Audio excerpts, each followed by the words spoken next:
दो बहुओं वाली सास। सरस्वती के दो बेटे हैं।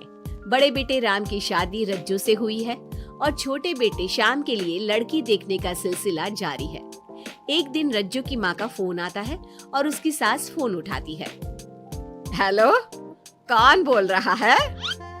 दूसरी तरफ फोन पर रज्जू की माँ लीलावती बोलती है। हेलो समधन जी, मैं लीलावती बोल रही हूँ, रज्जू की माँ। अरे नमस्कार समधन जी, कैसी हो? बहुत दिनों के बाद याद किया आज। यहाँ पर तो सब कुछ ठीक है, बस मेरी तबीयत थोड़ी खराब है। अगर बुरा न मानो तो एक बात बोलूं? अरे कैसी बात कर दिया आपने समधन जी, आपकी बात का बुरा क्यों मानना, बोलिए बोलिए। मेरी कुछ दिन से तबीयत ठीक नहीं है और यहाँ पर मेरी देखभाल करने वाला कोई नहीं। क्या आप रज्जू को कुछ दिन के लिए मेरे पास भेज सकती हैं? ठीक है, हम रविवार को रज्जू को छोड़ जाएंगे। इतना कहकर सरस्वती फोन काट देती है और अपनी बहू को आवाज लगाती है। रज्जू, ओ रज्जू, जल्दी यहाँ आना तो। क्या हुआ माँ जी, कुछ चाहिए था क्या? अरे नहीं, कुछ नहीं चाहिए। अभी तुम्हारी माँ का फोन आया था, उनकी कुछ दिन से तबीयत खराब है, वो तुम्हें बुला रही है। राम को फोन करके कह दे कल की 2 ट्रेन की टिकट करा देगा, मैं भी जाऊंगी तुम्हारे साथ। इतना सुनते ही रज्जू राम को फोन करके सारी बात बताती है और 2 टिकट के लिए बोल देती है। शाम को खाने के टेबल पर सब रज्जू के जाने की बात करते हैं। तब रज्जू का देवर श्याम कहता है, भाभी आज बहुत खुश लग रही हो, मायके जाने की इतनी खुशी, उफ। खुश क्यों ना हो देवर जी, कितने दिन बीत गए अपनी माँ से मिले, और इस बार तो मैं 1-2 महीना रह कर ही आऊंगी। जब आपका मन करे तभी आना। अच्छा एक बात तो बताओ, वहाँ से क्या लाओगी मेरे लिए? देवर जी कहो तो देवरानी ले आओ। वैसे भी सभी घर वाले चाहते हैं कि आपकी जल्दी से शादी हो जाए। श्याम शर्मा जाता है और चुप हो जाता है। इतने में राम कहता है, रज्जू, तुमने जाने की सारी तैयारी तो कर ली है ना? कपड़े तो रख लिए ना? थोड़े गर्म कपड़े भी रख लेना, वहाँ ठंड होगी, और जल्दी आने की कोशिश करना।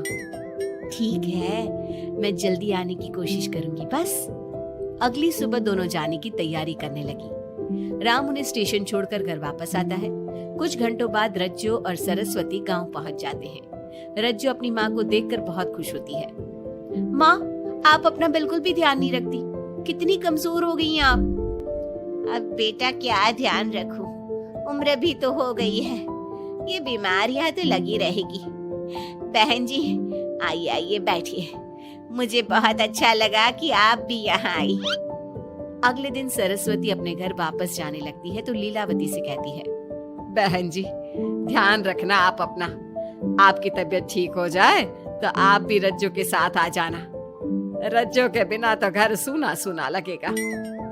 अब सरस्वती अपने घर आ गई और घर की सारी जिम्मेदारी भी उस पर आ गई। एक दिन वो कपड़े धोकर छत पर सुखाने जाती है। बाल्टी में से टपकता पानी सीढ़ियों को गीला कर देता है और नीचे उतरते समय रज्जू की सास यानी कि सरस्वती देवी का पैर फिसल जाता है और वो गिर जाती है। अरे मेरी माँ मर गई, मेरा पैर तो गया। लेकिन घर में कोई नहीं था। सरस्वती जैसे तैसे अपने आप को संभालती जाकर कुर्सी पर बैठती है। वो अपनी बहू के बारे में सोचती है।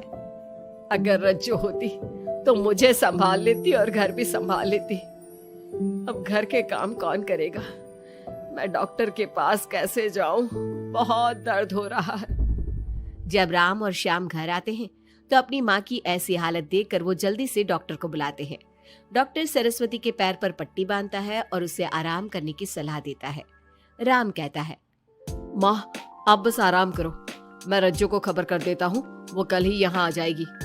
अरे रहने देना बेटा, उसकी माँ की तबीयत ठीक नहीं है, कुछ दिन में वो खुद ही आ जाएगी, उसे परेशान मत कर। माँ अब हमें श्याम की भी शादी कर देनी चाहिए। कभी घर में कोई ऐसी परेशानी आती है तो कोई तो होगा घर संभालने वाला। आप और रज्जू की घर के काम काज में मदद भी हो जाएगी। कुछ समय बाद श्याम की शादी सीमा से हो गई। लेकिन सीमा ने तो आते ही घर में क्लेश शुरू कर दिया। वो छोटी छोटी बातों पर लड़ती और उसे देखकर रज्जू का भी बर्ताव बदल गया। एक दिन सीमा सुबह उठने में लेट हो गई और रज्जू ने नाश्ता बना दिया। सभी अपने अपने काम पर चले गए। जैसे ही सीमा अपने कमरे से आई तो रज्जू ने कहा, तुम साफ सफाई कर लो, मैं कपड़े धोने जा रही हूँ, जल्दी काम हो जाएगा। रज्जू की बात सुनते ही सीमा आग बबूला हो गई और कहने लगी, आज मैं उठने में लेट क्या हो गई? आप मुझ पर हुक्म चलाने लगी। मुझसे कोई इस तरह से बात करी है मुझे बिल्कुल भी पसंद नहीं है। अरे सीमा, ये किस तरह की बात कर रही हो तुम मुझसे? मैंने कोई हुक्म नहीं दिया तुम्हें, मैं तो बस काम को जल्दी खत्म करने की बात कर रही हूँ। उन दोनों की नोक झोंक सुनकर सरस्वती बाहर आ जाती है और दोनों को समझाती है। शाम को सब एक साथ खाना खाने लगे। लेकिन खाने के बाद जब सब अपने कमरे में चले जाते हैं और खाने की टेबल पर थाली यूं ही छोड़ देते हैं, सरस्वती को ये देखकर बहुत गुस्सा आता है। वो दोनों बहुओं को बुलाकर कहती है, तुम सब खाना खाकर चले गए, अब ये बर्तन कौन उठाकर रखेगा? मेरे लिए छोड़कर गई हो सारा काम। तुम दोनों को शर्म नहीं आती? अब दोनों बहुएं एक दूसरे के ऊपर बात टालते हुए फिर लड़ने लगी। ये देख सरस्वती परेशान हो गई। उसने दोनों को डांटा और उन्हें अपने कमरे में भेज दिया। सरस्वती ने जूठे बर्तन धोए। कुछ दिन इसी तरह चलता रहा। अब दोनों सास की नजरों में एक दूसरे को गिराने में लग गई। माँ जी, जब भाभी फोन पर बात कर रही थी ना, तो कह रही थी मैं अपने मायके चली जाऊंगी तो देखते हैं कि कौन काम करता है। अरे हम सबकी बुराई कर रही थी वो। बहू, किसी की बात चुपके से सुनना गलत है ना। तुम आज के बाद ऐसा मत करना। अब तुम जाओ, मैं रज्जू को समझा दूंगी। सरस्वती ने रज्जू से बात करके उसे समझा दिया। लेकिन रज्जू को अपनी देवरानी पर बहुत गुस्सा आया। अब वो भी सीमा की चुगली अपनी सास से करने लगी। अगले दिन रज्जू अपनी सास के कमरे में जाती है और कहती है, मैंने सीमा को बात करते सुना था। वो देवर जी से कह रही थी कि अगर हम लोग अलग कहीं रहे तो हम ज्यादा खुश रहेंगे, रोज रोज की लड़ाइयों से भी बचेंगे। सरस्वती को इस बात पर गुस्सा तो बहुत आया, लेकिन उसने कुछ कहा नहीं। जब दोनों बहुओं को लगा कि सरस्वती उनकी बातों में नहीं आने वाली, तो उन्होंने रिश्तेदारों और पड़ोसियों से एक दूसरे की चुगली करना शुरू कर दिया। जब सरस्वती को ये बात पता चली तो उसने इनकी लड़ाई को शांत करने का उपाय निकाला। रज्जो, सीमा, यहाँ आओ दोनों। दोनों अपनी सास के पास आती हैं। कल मैं घर में हवन करवा रही हूँ। तुम पड़ोसियों और रिश्तेदारों को आने के लिए कह दो और हवन की सारी तैयारी कर लो। हवन का दिन आ गया। पंडित जी रामायण का पाठ करने लगे। माता सीता से महान कोई पत्नी नहीं। उन्होंने अपने पति के लिए सारे राजपाट, सुख सुविधाएं त्याग दी।